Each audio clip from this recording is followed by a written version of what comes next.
Desde que aparecimos sobre la faz de la Tierra, los seres humanos hemos intentado comprender nuestro mundo y predecir lo que nos deparará el futuro.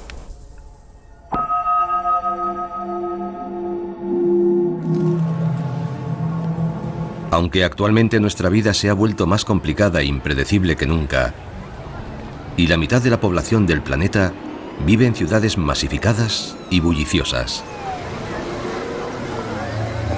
Cada día nos depara miles de encuentros, una ingente cantidad de interacciones y fuerzas que parecen escapar a nuestro control.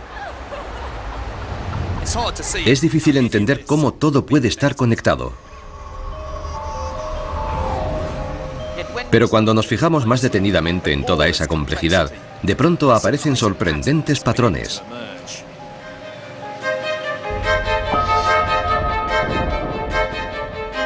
Son precisamente esos modelos los que ponen de manifiesto que tras ellos subyace un código que es la base de toda existencia y que controla no solo el mundo y todo lo que hay en él, sino también a nosotros.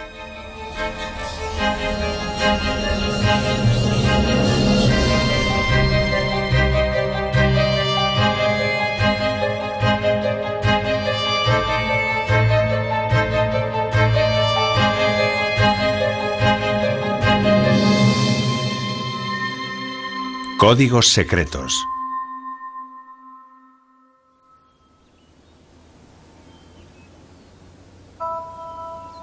Predicciones. Soy matemático y me siento irresistiblemente atraído por los patrones que veo a mi alrededor. Patrones que reflejan las interconexiones ocultas que relacionan todas las cosas. Desde el movimiento de la gente en horas punta hasta la forma cambiante de una bandada de estorninos y la disonancia de 1000 millones de búsquedas en Internet o los caprichos del clima.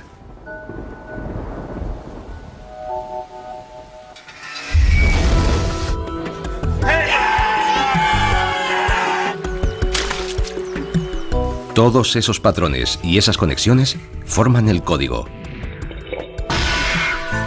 Un modelo de nuestro mundo que describe no solamente cómo funciona, sino que además puede predecir qué nos deparará el futuro.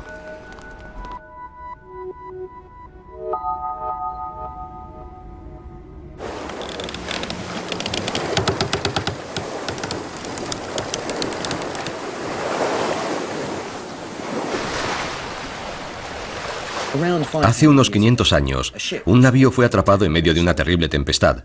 La lluvia barría la cubierta y los vientos huracanados hacían trizas las velas y las jarcias, y el buque empezó a hacer agua. El capitán no tuvo otro remedio que embarrancar su barco y esperar a que alguien viniera a ayudarles. Pero el auxilio nunca llegó, y los nativos eran hostiles. Transcurridos 8 largos meses y cuando su tripulación estaba a punto de morir de inanición, al capitán se le ocurrió una ingeniosa idea. Mandó llamar al jefe de los nativos y le dijo que su dios estaba disgustado. Tan disgustado que si en un plazo de 3 días no le suministraban alimento y provisiones, ese mismo dios se tragaría a la luna.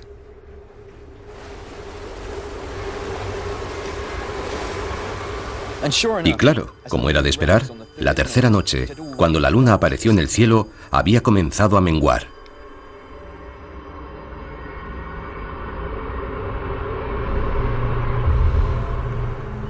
Aterrorizados, los nativos se acercaron corriendo al barco, cargados con provisiones.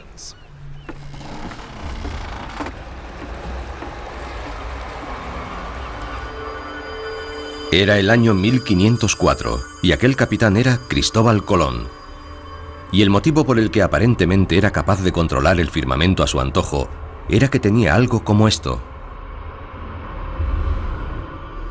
Es una tabla luna y cada uno de estos números señala un eclipse. Hoy es el 15 de junio y aquí dice que dentro de 5 horas a la luna le pasará exactamente lo mismo aquí, en Chipre.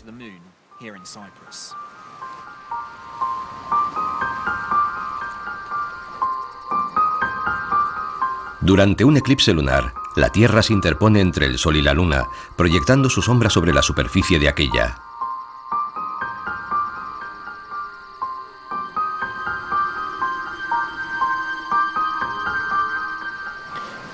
Ahí está. Ya ha empezado. La sombra de la Tierra se ha tragado a la Luna. Pero lo más asombroso es que esta no desaparece por completo. Queda una silueta de la Luna rojiza y espectral ahí arriba. Y eso es porque la luz del Sol está siendo reflejada alrededor de la Tierra. Es sobrecogedor.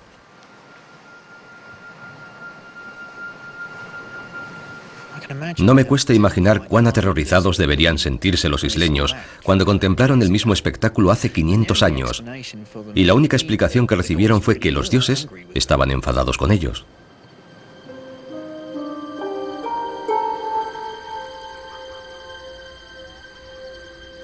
Ahora sabemos que, aunque parezca increíble, el movimiento de los planetas es predecible. Si conocemos el código, podemos reproducir las órbitas que han dibujado en el pasado, y también las que describirán en el futuro, dentro de miles de años.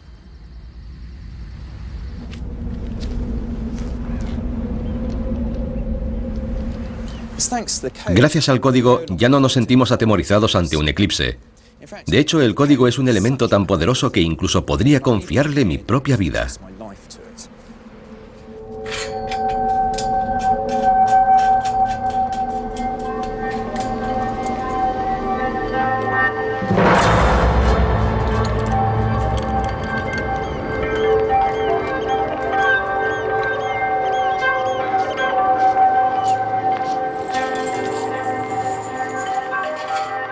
Este extraño artilugio mide 5,5 metros de altura.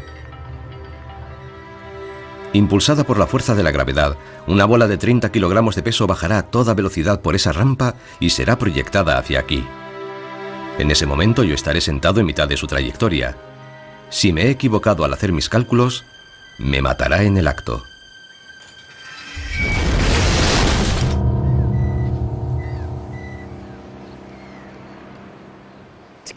Para poder calcular hasta dónde llegará la bola, necesito saber algunas medidas clave de la rampa.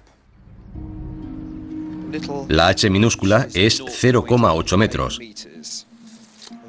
El ángulo es de 49,1 grados.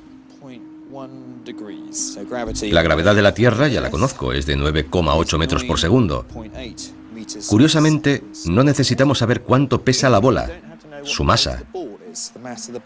No es importante para saber hasta dónde va a llegar. 2 veces la gravedad por la altura, 5,5, multiplicado por la velocidad y dividido por 49,5, eso me da una distancia de 9,95 metros.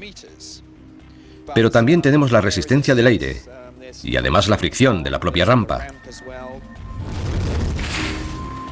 ¿Con qué fuerza sopla el viento hoy? 9,16. Muy bien, entonces la distancia que podemos predecir será de 5,6 metros. Yo diría que es aquí donde va a aterrizar la bola. Lo cual significa que si pongo mi tumbona aquí, podré contemplar toda la operación a salvo de cualquier incidencia. ¿Está bien? Soltadla.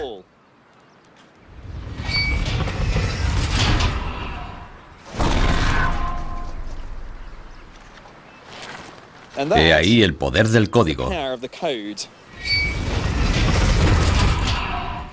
Y podemos repetirlo una y otra vez. Y los números nos dirán siempre exactamente que la bola va a aterrizar en ese sitio.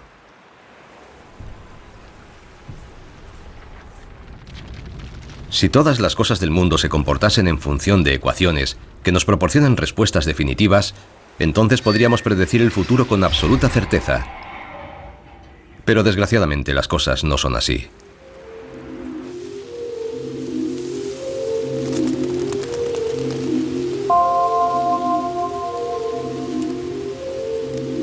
El mundo natural se muestra a veces tan complejo que resulta difícil creer que podamos encontrar ecuaciones capaces de describirlo. Aunque a veces nos parezca vislumbrar los patrones y los modelos, resulta casi imposible comprenderlos. He venido a ver con mis propios ojos un fenómeno que ocurre aquí, en Dinamarca, durante unas pocas semanas al año.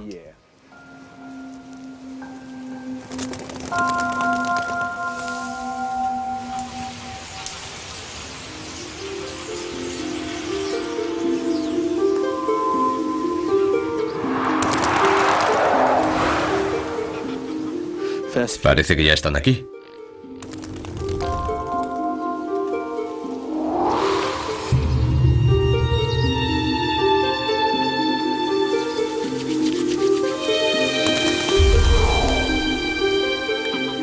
Son estorninos desplazándose en su migración anual entre el sur de Europa y Escandinavia. Cada bandada puede estar formada por 1 millón de pájaros o más. Su danza aérea oscurece la tenue luz del atardecer, y de ahí el inquietante nombre que se le da a la formación: el sol negro. Ahí viene otra enorme bandada.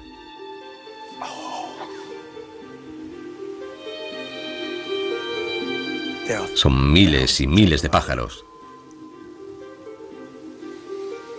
No sabemos a ciencia cierta la razón de su conducta. Parece como si se refugiaran en la seguridad de los grandes números. La forma que adoptan es bastante intimidatoria. Parece como si fuera una bestia negra gigantesca, capaz de intimidar a cualquier depredador.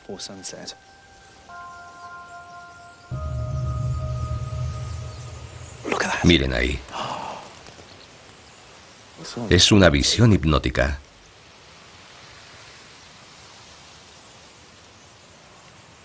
Es increíble. Hay tantos juntos que es un milagro que no se estrellen unos contra otros y salgan despedidos por los aires. Pero eso no ocurre nunca.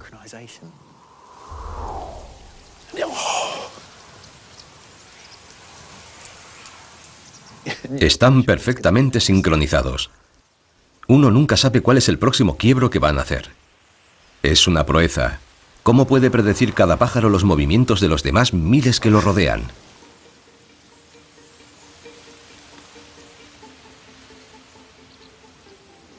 ¿No es increíble?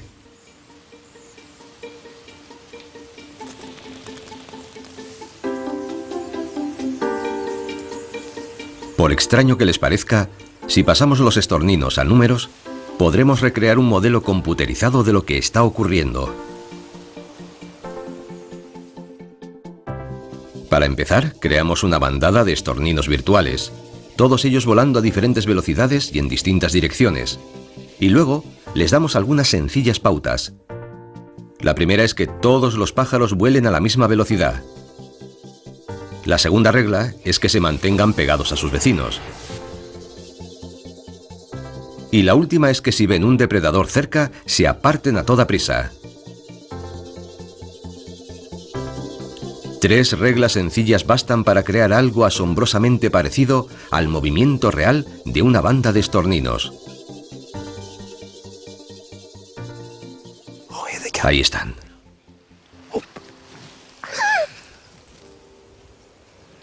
De hecho, una investigación reciente ha demostrado que incluso en una bandada de cientos de miles de aves, cada estornino solo debe preocuparse de estar atento a sus 7 vecinos más próximos.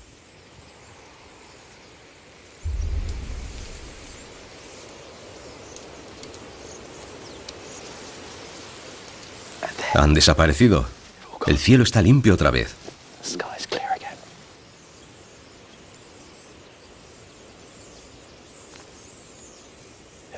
¿Quién hubiera pensado que algo tan extraordinariamente complejo como una bandada de pájaros en vuelo, que cambia de forma constantemente, tuviera su razón de ser en un código tan simple y elegante?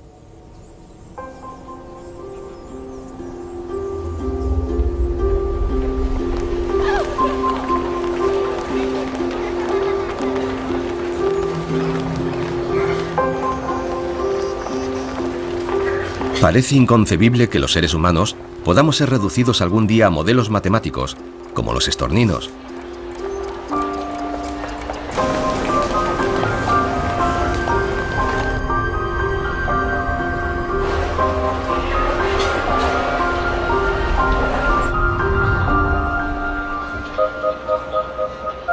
Y Ain Kusin estudia el comportamiento de los animales en grupos, y su investigación ha revelado algunos sorprendentes paralelismos. ¿Cómo puede siquiera empezar a comprender algo como esta enorme masa de gente? Solo con pararte a mirarles unos segundos ya te das cuenta de que son innumerables los factores que entran en juego. Comencé mi investigación observando a organismos simples, organismos como las colonias de hormigas y bancos de peces. Cuanto más avanzábamos, más similitudes descubríamos con el comportamiento de los grupos humanos. Pero las personas son muchísimo más complejas que los peces y las hormigas. Así es. Y eso es precisamente lo mejor de todo. El hecho de que cuando vamos caminando por entre la multitud, no vamos pensando, vaya, ¿cómo puedo evitar a esa persona? O tengo que sortear aquel obstáculo. No. Vamos pensando en la cena o en qué estarán haciendo nuestros amigos. A decir verdad, vamos con el piloto automático puesto y nos valemos de reglas de interacción muy simples, del mismo modo que los bancos de peces y las colonias de hormigas. Entonces, ¿hay algo que podamos aprender de las hormigas? Infinidad de cosas. Las hormigas no tienen problemas como los embotellamientos o la aglomeración de individuos porque no son egoístas. Y me temo que nosotros sí lo somos. Solo pensamos en minimizar el tiempo que empleamos en ir de un lado a otro sin pararnos a pensar si lo conseguimos a expensas de otros individuos. De todos los animales que ha estudiado, los seres humanos son, en ciertos aspectos, los más predecibles. Caminamos a una velocidad promedio de 1,3 metros por segundo. Y para llegar a nuestro destino preferimos caminar en línea recta. Lo normal es que coincidas en la estela de otro individuo que camina en la misma dirección que tú. Así que sin darte cuenta estás formando un carril. Y de la misma forma otros transeúntes que caminan en otra dirección también van creando carriles, de forma muy similar a las hormigas. Estos carriles nos sirven para evitar colisiones. Sin embargo, en un gran espacio abierto, como la explanada de la estación Gran Central, es inevitable que los carriles se crucen, lo cual acaba provocando aglomeraciones. Pero si ponemos un obstáculo en medio, como este puesto de información, por ejemplo, en lugar de entorpecer el tránsito lo reordena y se incrementa el flujo a través de la estación hasta en un 13%.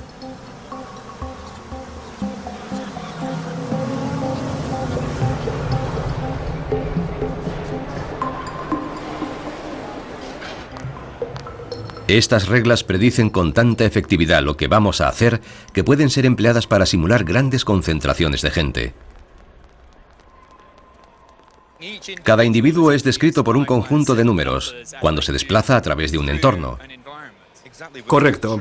Queremos concretar esas reglas simples y concisas de las que se vale la gente cuando se encuentra en una aglomeración para luego extrapolarlas y poder predecir cómo se va a comportar un grupo en distintos entornos. Ese código que subyace a las multitudes de seres humanos puede luego ser empleado para diseñar edificios más eficientes y seguros. Gracias a simulaciones como esta somos capaces de predecir con exactitud cuánto tiempo será necesario para desalojar un edificio antes incluso de que se inicie su construcción.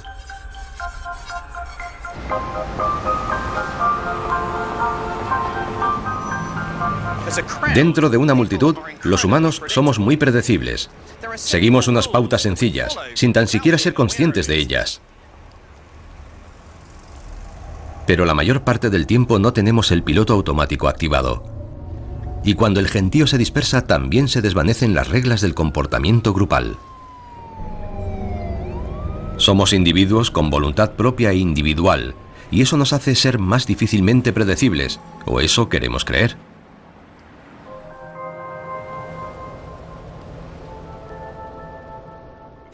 Antes de empezar, me gustaría recordaros las reglas. Son muy sencillas. Hay 3 jugadas y solo 3 jugadas.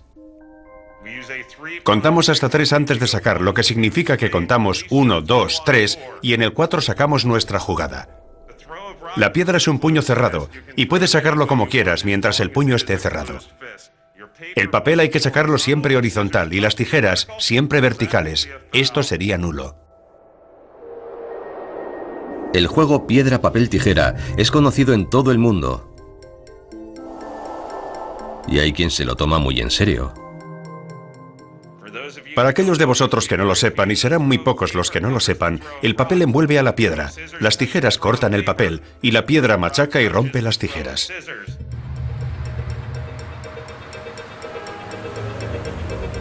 En Filadelfia, la Liga de Piedra, Papel, Tijera se reúne 4 veces por semana. Los asistentes compiten para clasificarse para el Campeonato Mundial de Las Vegas, donde el ganador se llevará un premio de $10.000.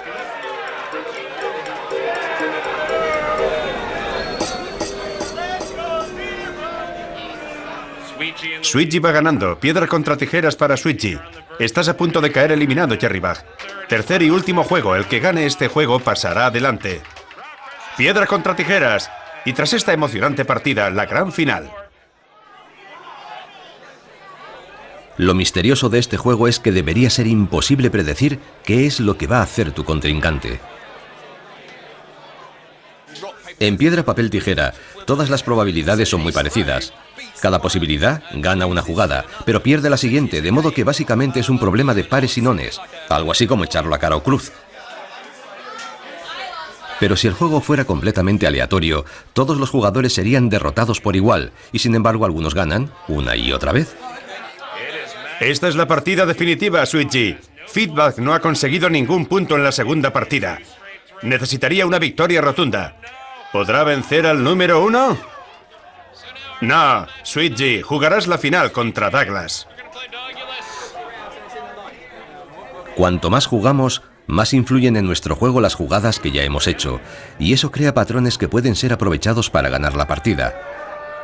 En la liga del pasado año, Sweetgy quedó quinta, y este año parece que va a quedar aún mejor.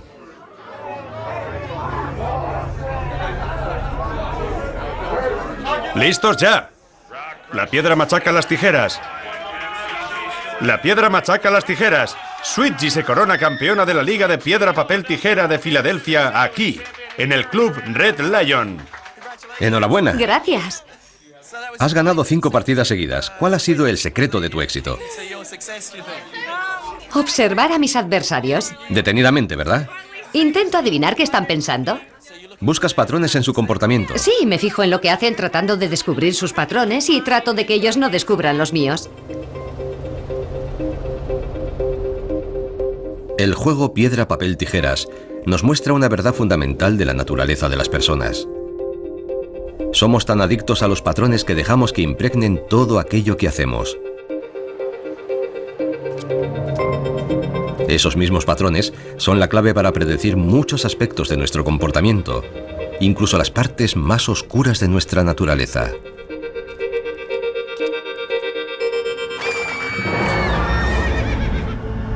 Fallecida.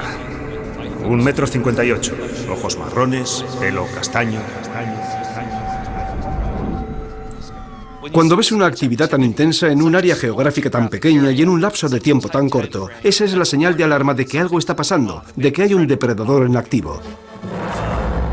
Kim Rosmo lleva más de 20 años de experiencia como detective inspector jefe. Está especializado en la captura de asesinos en serie. El cadáver de la víctima fue descubierto aquí, en esta esquina, por un policía que vino rápidamente a denunciarlo poco tiempo después de que fuera asesinada. Pero Rosmo no es un policía normal y corriente. Sacó un doctorado y emplea las matemáticas para descifrar los patrones en la conducta de los criminales. Siempre hay una lógica en la forma en que el delincuente atrapa a su víctima y en la elección del lugar en el que comete el crimen. Si podemos obtener un patrón, esa información es fundamental para llevar a buen término una investigación criminal. La razón de que sea tan difícil dar con los asesinos en serie es porque a menudo no hay una conexión entre sus crímenes. Eligen a sus víctimas al azar en lugares entre los que no hay ninguna relación. Es muy frecuente en la investigación de un asesino en serie que tengamos cientos, miles e incluso decenas de miles de sospechosos. Es como buscar una aguja en un pajar. ¿Por dónde empiezas? En 1888, el asesino en serie más notorio, Jack el Destripador, asesinó a 5 mujeres en el East End de Londres. Desde entonces, muchos han intentado en vano dar con la identidad del destripador. Pero Rosmo cree que puede seguirle la pista, aunque no haya tenido en sus manos ni la más mínima prueba física, porque ha averiguado el lugar más probable en el que Jack el Destripador pudo haber vivido, basándose en la localización de los crímenes. El epicentro de la búsqueda fueron las calles Flower y Dean Street. Y todo lo que hace es una ecuación. Somos perezosos por naturaleza, y los criminales aún más. Prefieren buscar sus objetivos cerca de casa sin tener que alejarse demasiado, porque eso implicaría mucho esfuerzo, mucho tiempo, viajes más largos. La primera mitad de la ecuación de Rosmo refleja lo que conocemos como el principio del mínimo esfuerzo. Significa que estadísticamente la escena de los crímenes está lo más cerca posible del domicilio del asesino. Si tienes que comprar la barra de pan en la panadería de la esquina o en otra que está a 7 kilómetros, siempre la comprarás en la de la esquina. Parece un poco macabro aplicar el mismo sistema para referirnos a barras de pan y a asesinos en serie, ¿no? Bueno, en realidad si podemos obviar por un momento la horrible naturaleza de sus crímenes y reconocer que se trata de seres humanos iguales a nosotros, entonces quizá podamos comprender a esos individuos como nos comprendemos a nosotros mismos. La segunda mitad de la ecuación describe algo llamado la zona de transición. Los criminales evitan cometer sus crímenes demasiado cerca de su casa para no llamar la atención. De la interacción de esas dos pautas de comportamiento, deduce Rosmo la localización más probable del criminal. Estos sujetos no solo tienen que conseguir su objetivo y capturar a su víctima, sino que además tienen que evitar ser capturados por la policía y que los testigos los puedan identificar. Hoy día todas las policías del mundo emplean esta técnica, el llamado retrato geográfico.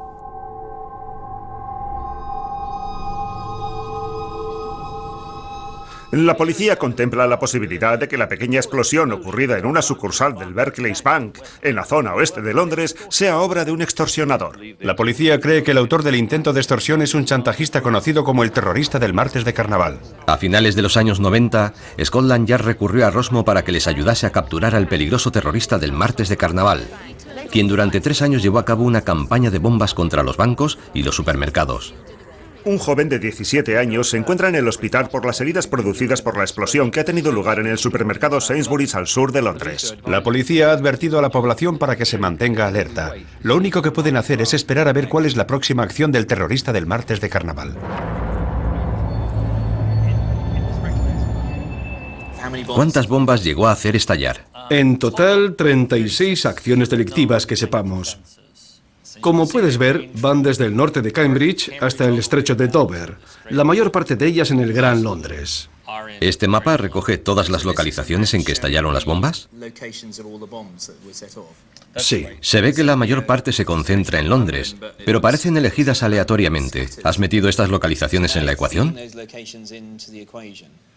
Sí, y este es el retrato geográfico que nos da como resultado. Nos muestra el lugar en que el delincuente puede vivir. En naranja oscuro queda resaltado el sitio más probable. Como vemos, el centro principal está en la zona de Chiswick. En el informe que preparé para Scotland Yard, también incluía códigos postales preferentes. ¿Y pudiste resolver satisfactoriamente el caso? Permíteme que te muestre la localización de los dos hermanos Edgar y Ronald Pierce. Vaya, justo en la zona de riesgo. Sí. La casa de Edgar está dentro de la zona de 0,8 crímenes dentro del Gran Londres, menos del 1%. Increíble. Edgar Pierce había exigido un rescate de 10.000 libras al Barclays, pero cuando él y su hermano fueron a recogerlo, la policía les estaba esperando. Los jueces han decretado prisión preventiva para 2 hermanos sexagenarios en relación con la campaña de bombas del terrorista del martes de carnaval. Ronald y Edgar Pierce, ambos de Chiswick, al oeste de Londres, deberán enfrentarse a 3 cargos de conspiración. Basándose en la localización aparentemente aleatoria de 36 atentados, el perfil geográfico de Rosmo permitió estrechar la búsqueda del terrorista del martes de carnaval desde un territorio de casi 500 kilómetros cuadrados a un código postal en Chiswick. Aunque su hermano Ronald resultase absuelto, Edgar Pierce fue declarado culpable y condenado a 21 años de prisión. ¿El terrorista de las bombas era consciente de que estaba creando estos patrones? No, en absoluto. Pero es muy difícil que los humanos desarrollemos un comportamiento completamente aleatorio.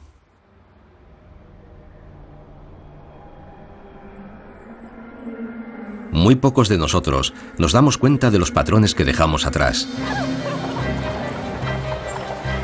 Desde el modo en que nos movemos entre la gente hasta las elecciones que hacemos en un juego. El cadáver de la víctima fue descubierto aquí. O la manera de cometer un asesinato. En realidad estos crímenes no han sido hechos al azar. Nada de eso se debe al azar. Todo forma parte del código.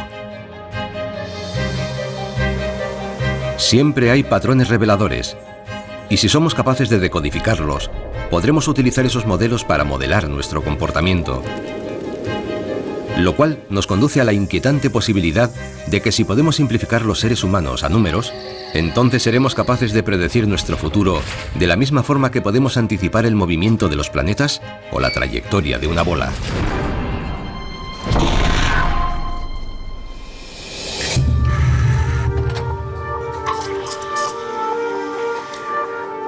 Pero el curso de nuestras vidas nunca se mantiene perfectamente estable y el futuro rara vez nos depara exactamente lo que habíamos planeado. Tengo una idea bastante clara de lo que haré mañana e incluso de lo que voy a hacer la semana que viene, pero a medida que las semanas se convierten en meses y los meses en años, nuestro futuro se torna cada vez más incierto. Cada decisión que tomamos, cada nueva situación con que nos encontramos, cada persona que conocemos, todo ello hace que nuestras vidas tomen un rumbo diferente. La corriente se lleva los palitos río abajo, pero no hay forma de predecir con certeza cuál será su destino. Yo podría atreverme a pronosticar dónde estará uno de esos palitos dentro de 2 minutos, pero ¿y dentro de 2 horas y de 2 días? Cuando se convierten en años, nuestro futuro se vuelve más incierto. A veces la vida nos parece tan impredecible que podríamos pensar que depende enteramente del azar. Pero el azar no tiene nada que ver. Es solo una secuencia de causa y efecto, un accidente inesperado. Lo siento. Un pequeño retraso, un autobús perdido, una promesa rota.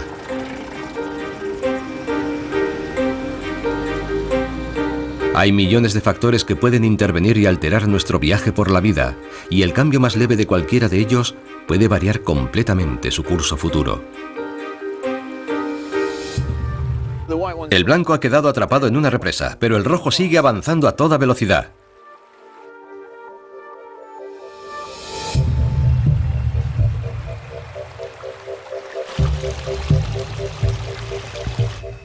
Este es un buen lugar para poner la meta. Ahí llega el blanco. Le ha sacado mucha ventaja al rojo. Y el blanco es el vencedor. Bueno, que se dé otra vuelta. La verdad es que nuestras vidas están regidas por el más extraño de los códigos, el código del caos. Nuestras vidas no son aleatorias, son caóticas. Están formadas por una tupida telaraña de causas y efectos, en la que los momentos más insignificantes pueden convertirse en un instante en sucesos que cambian nuestras vidas para siempre. Cualquier diferencia, por pequeña que sea, puede alterar enormemente el resultado final. Precisamente esa gran sensibilidad al más mínimo de los cambios es una de las características principales del caos.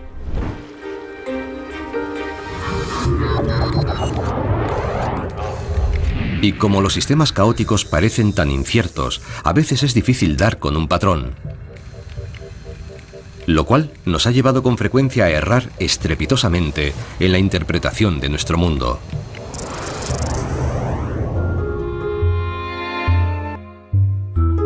Estos son lemmings.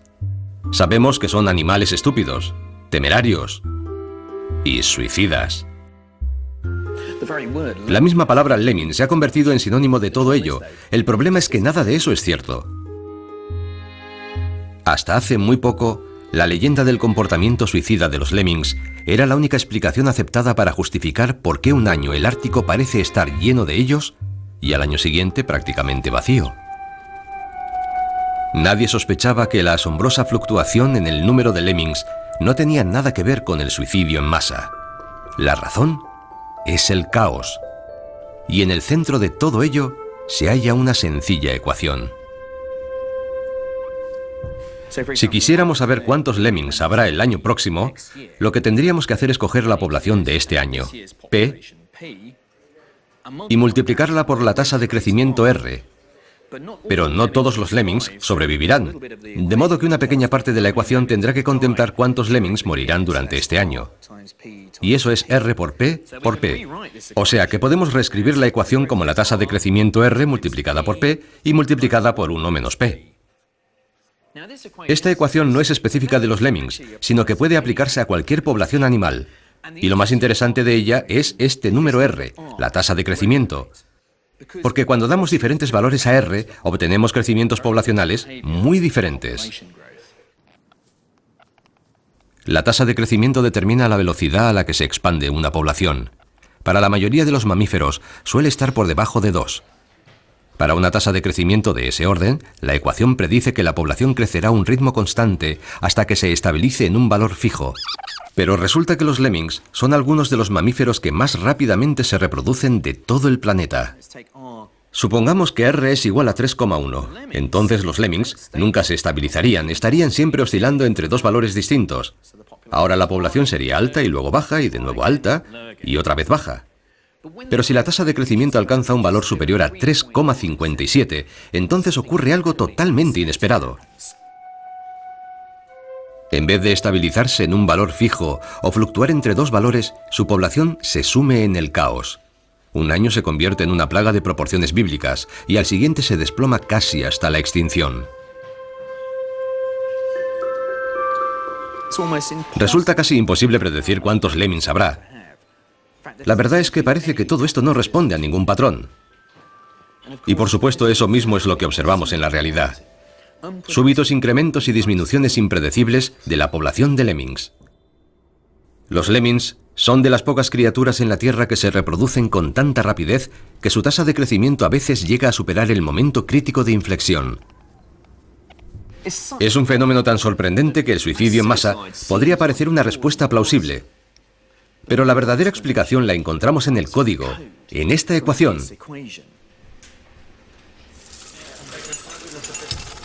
El problema es que nunca podemos saber a ciencia cierta cuántos lemmings nacen y cuántos mueren. Y el caso es que la más mínima variación de la tasa de crecimiento R produce una respuesta radicalmente distinta. Y eso es verdad para todas las ecuaciones que definen el caos. Aunque nos sirven para explicar algunas cosas, son prácticamente inútiles para predecir el futuro.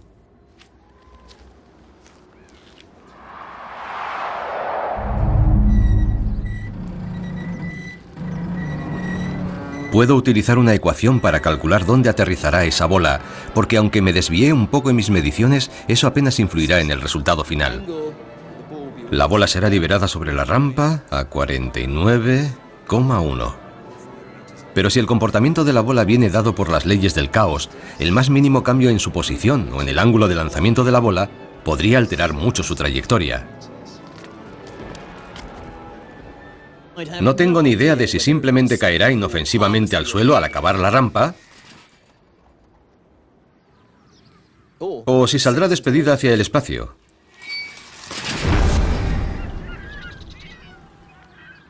No sé ni dónde poner mi hamaca para estar seguro.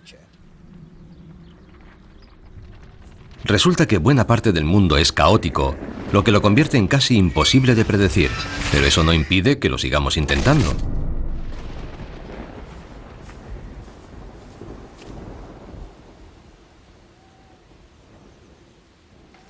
Saber con antelación si el sol brillará o si las nubes desaparecerán es una obsesión típicamente británica. Pero planear nuestras vidas dependiendo de los caprichos del clima parece cuando menos un sinsentido.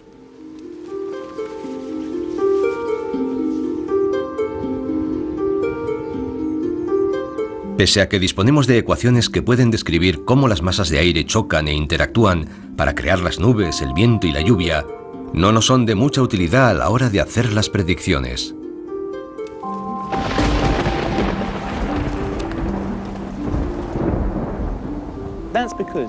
Eso es porque nunca podemos conocer la velocidad exacta de cada partícula de aire, ni la temperatura exacta en cada punto del espacio, ni la presión a lo largo de todo el planeta. Y un pequeño cambio en alguna de esas variables produce un parte meteorológico enormemente diferente.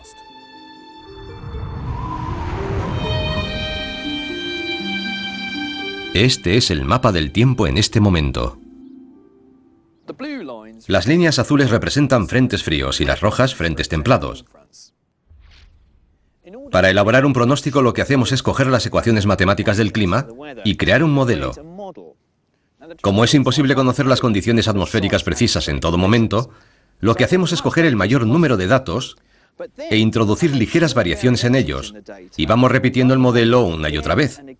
Y lo que obtenemos son nuevas predicciones acordes con esas ligeras variaciones. Aquí puedes ver que en el pronóstico para mañana, las predicciones son prácticamente iguales. Tenemos un montón de líneas azules juntas que vaticinan un frente frío, y aquí un montón de líneas rojas que forman un frente templado. Pero miren lo que ocurre cuando intentamos mirar un poco más allá, a 2 días o a 3 días. Las predicciones comienzan a disgregarse. Todavía se puede percibir algún patrón en el tiempo, pero si nos vamos adentro de una semana, no podría ni siquiera aventurar una conjetura sobre el tiempo que va a hacer. Hay líneas azules y rojas por todas partes. Un pronóstico dice que va a hacer calor, otro que va a hacer frío. Y si nos vamos a 10 días vista, parece un plato de espagueti revuelto. No hay forma humana de hacer una predicción del tiempo con tanta anticipación. Por eso el hombre del tiempo puede equivocarse estrepitosamente con unos días de plazo.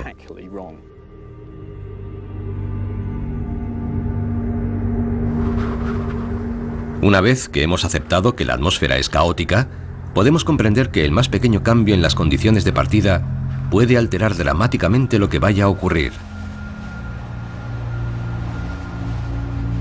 El movimiento de una sola molécula de aire puede ampliarse en el tiempo y provocar un efecto gigantesco en el tiempo atmosférico como sistema.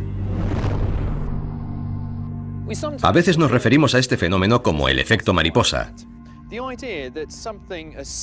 La idea es que algo tan pequeño como el aleteo de las alas de una mariposa podría provocar pequeñas alteraciones en la atmósfera que acabasen originando un tornado en el otro lado del mundo.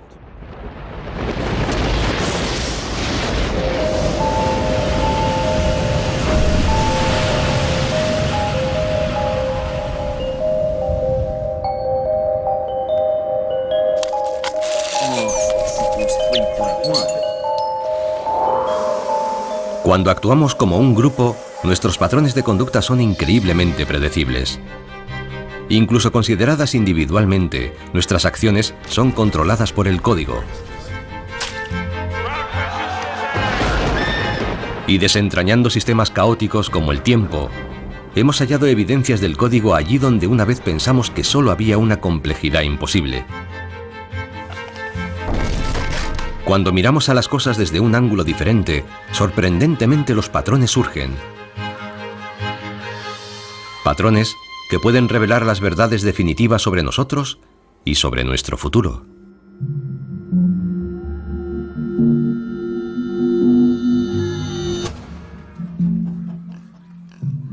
En 1906, una desafortunada vaca dio su vida a cambio de un lugar en la historia de las matemáticas. 1. 10, 264, 417... La vaca era el objeto de un concurso local en el que se trataba de adivinar su peso. El afortunado que más se acercase ganaría toda la carne del animal ya preparada. 1020, 2137... Lo curioso fue que nadie acertó la cantidad exacta. 570... Y todo el mundo lo hizo bien. 4510. Para explicarle cómo lo hicieron no voy a usar una vaca, sino un tarro de gominolas.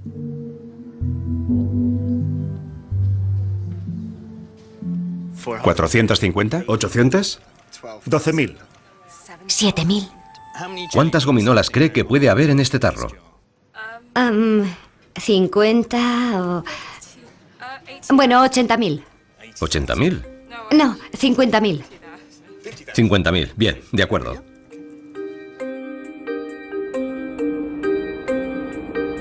Para cualquiera es increíblemente difícil acertar cuántas gominolas hay dentro del tarro. Se lo pregunté a 160 personas y la mayoría se equivocó por mucho. Me contestaron de todo, desde 400 hasta 50.000 gominolas. A decir verdad, solo 4 personas se aproximaron a la solución correcta, que era 4.510. Más 1.500, más 3.217, más 83...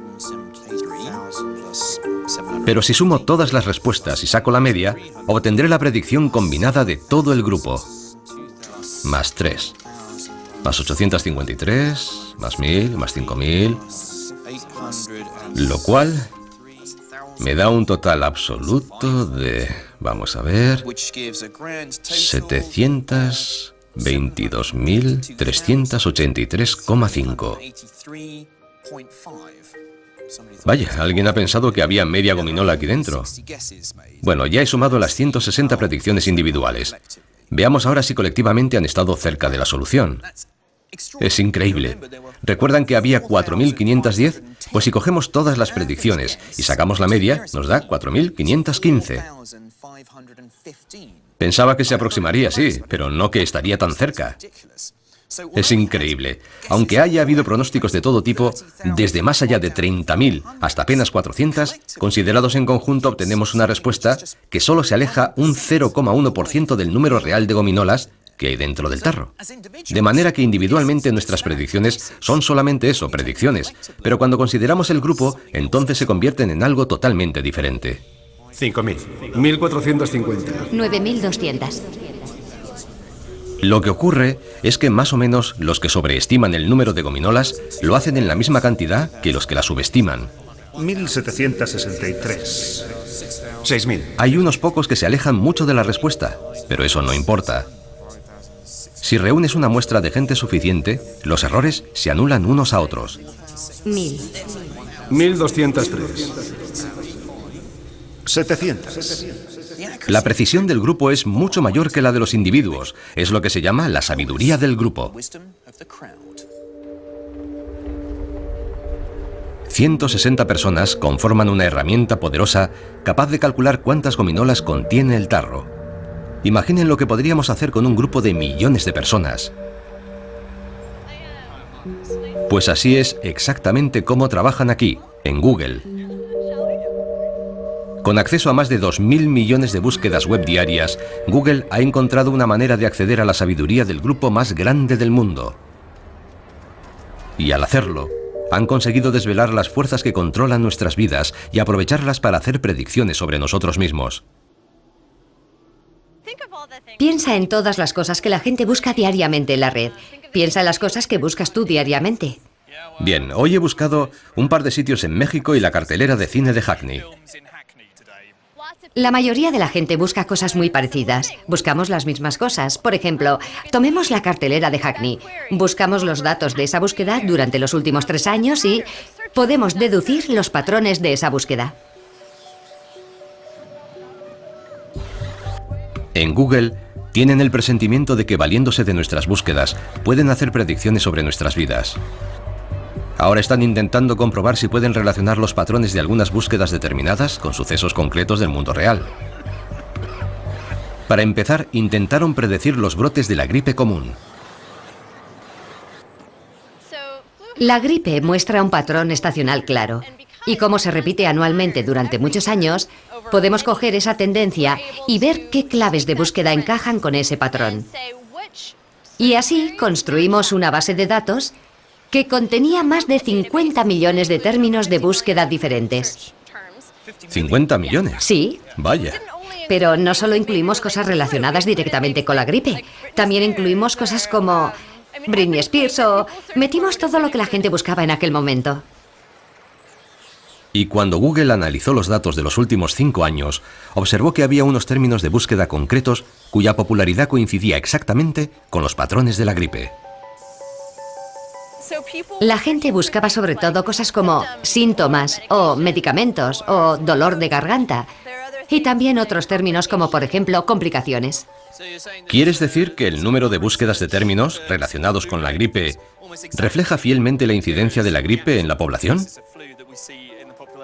Sí, es un indicador muy exacto de la actividad de la gripe, basándonos solo en la cantidad de gente que busca los mismos términos. Descubrirlo fue una asombrosa sorpresa.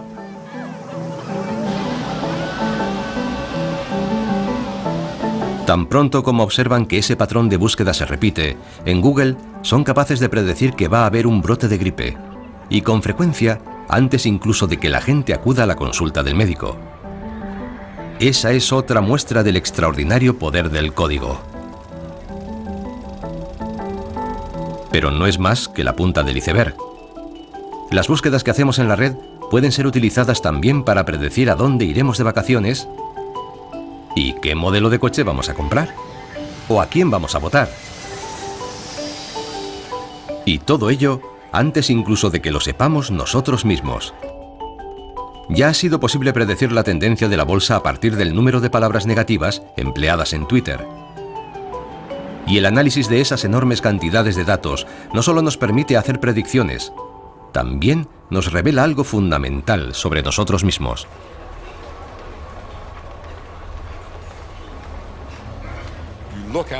Cuando contemplas una ciudad como esta, parece un amasijo de cosas sin orden ni concierto.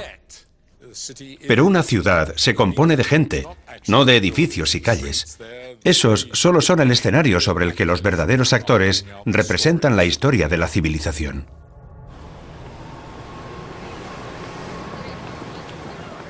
Jeffrey West es un físico que ha pasado su vida buscando patrones significativos en el universo. Actualmente está estudiando la dinámica de la vida humana en las ciudades.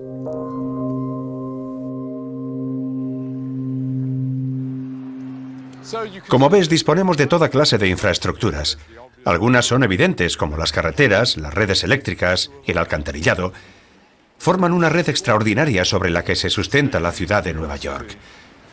Pero cuando la miro desde la perspectiva del físico, tengo la impresión de que detrás de todo lo que vemos hay un código oculto. West acumula datos sobre las ciudades de todo el mundo y basándose en los patrones que ha encontrado, puede deducir que para una población determinada, sea cual sea su tamaño, es posible predecir la cantidad de calles, cableado eléctrico o edificios de oficinas que va a necesitar. Pero también ha descubierto cosas mucho más sorprendentes. Uno de los descubrimientos más interesantes es que los salarios se incrementan o disminuyen de forma sistemática. Y la regla que se puede deducir es que si doblas el tamaño de la ciudad, los salarios se ven maravillosamente incrementados en un 15%. ¿Eso quiere decir que si vives en una gran ciudad vas a ganar más? Sí. O sea que si tenemos a dos matemáticos desempeñando el mismo trabajo en dos ciudades distintas, una de las cuales es el doble de grande que la otra, uno de ellos ganará más que el otro. Eso es lo que dicen los datos. Es sorprendente, ¿verdad? Sí, fue una gran sorpresa. Mi primera reacción fue pensar que había algún error en los datos, pero después caí en la cuenta de que no, que eran correctos. Por eso existen las ciudades. Aunque parezca increíble, no solo aumentan los salarios. Cuando una ciudad dobla su tamaño, todas las actividades sociales y económicas se incrementan en un 15% por cada habitante. O sea que hay un 15% más de restaurantes para elegir, un 15% más de galerías de arte que visitar, un 15% más de tiendas. En conclusión, la vida es un 15% mejor.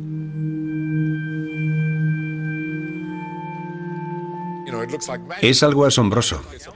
Es una fórmula mágica de la que nos hemos dotado como seres humanos y sociales. Ese 15% extra es lo que, en mi opinión, atrae a la gente a las ciudades y explica por qué tradicionalmente se ha producido esa migración continua desde el campo a las ciudades. Y a un nivel más profundo, creo que es la razón que guía a nuestra civilización. Según afirma West, la raza humana posee una cifra suprema. Es ese 15% extra, o 1,15. En su opinión, es la fuerza motora más importante de la humanidad. Ese número, 1,15, predice nuestro futuro. Nos mantendrá unidos en ciudades en continua expansión y conformará nuestro destino en tanto los seres humanos existamos.